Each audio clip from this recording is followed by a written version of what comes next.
Welcome to Haven Farm, located in the beautiful Blue Ridge Mountains. Hi, my name is Vicki Town, and I'm a professional storyteller and author. I love stories.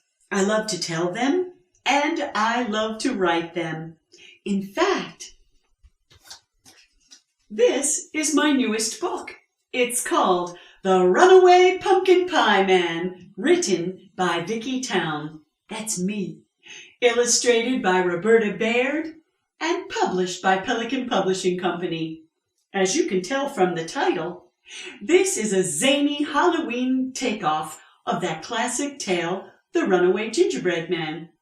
Not only is it fun, it's educational as well, but we'll get to that later. Right now, let's have a little taste of The Runaway Pumpkin Pie Man. It was Halloween night, and the families in the village were all getting ready for trick-or-treating. Just past the village, across the fields, and the squishy swamp, there was a moss-covered cottage, and inside lived a roly-poly witch. You can cackle too. It's fun. It's Halloween night. Let's celebrate right. I'll bake a pie for a tasty delight. And with a swish of her musty cape, that roly-poly witch and her black little cat raced across the field until they found a gigantic, enormous, colossal pumpkin. That roly-poly witch pushed and she pulled, but that pumpkin wouldn't budge. Oh, dragon's breath and beetle-bee-boo, I know just what to do. And that witch waggled her wand and said, roll to the kitchen, quick, quick, quick. Turn yourself into pie, tick-tock-tick. And it did. And then that roly-poly witch called to her friends from the east and from the west, and those witches gathered in her kitchen and peered through the oven door. One old witch said, "He's a fine and handsome pie." Another said, "He'll taste just dandy." But inside that oven, the pumpkin pie man sat up and said to himself, "Yo, if I'm so fine and dandy, I'm not going to let 31 toothless old witches and their hissing black cats eat me up. I'm out of here." And with a mighty push, he opened the oven door, rolled across that kitchen table, breaking the magic wands, and with a bounce and a twirl, he zipped on down that forest path.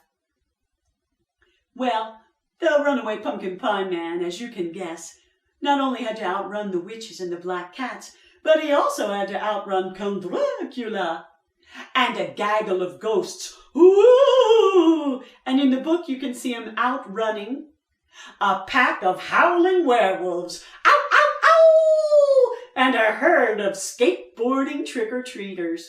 Well, that group, they were running and running and running, chasing that runaway pumpkin pie man, and you could hear him saying, "Run, run as fast as you can. You can't catch me. I'm the pumpkin pie man." And they were all running over the trees, under the trees, around that hollow log, across the squishy swamp, through the fields until they came to the village, and they... But I better stop right there. I don't want to give away the ending. As you can see, this story is not only fun, it's educational as well. And that's why at the end of the book, I included a recipe and a classroom activity guide. This guide is for teachers and parents who want to use this book to introduce concepts in science, math, social studies, and language arts. One fifth-grade teacher bought the book for her 4-year-old. The 4-year-old loved it.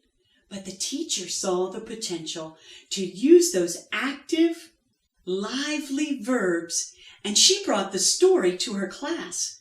Her 5th graders loved the story, and she had a new lesson, teaching active verbs from the Runaway Pumpkin Pie Man.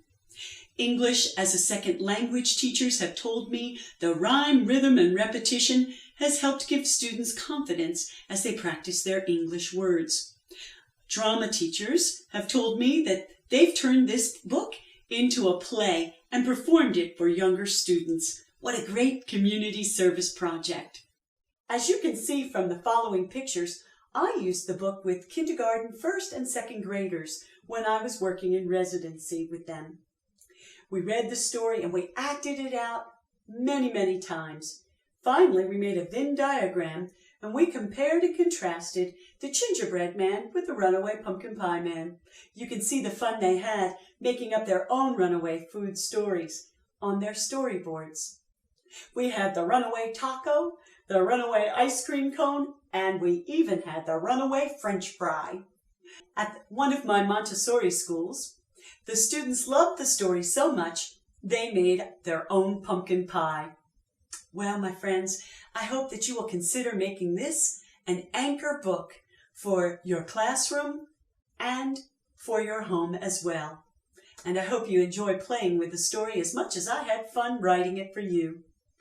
If you like these stories, you can find more from Pelican Publishers. And I invite you to have me tell stories at your school, library, museum, or community event.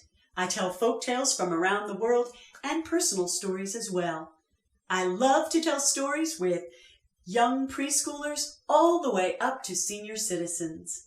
I also teach storytelling and writing workshops, and I'm available for author visits and book signings.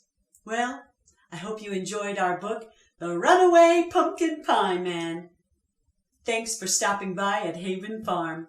Bye-bye.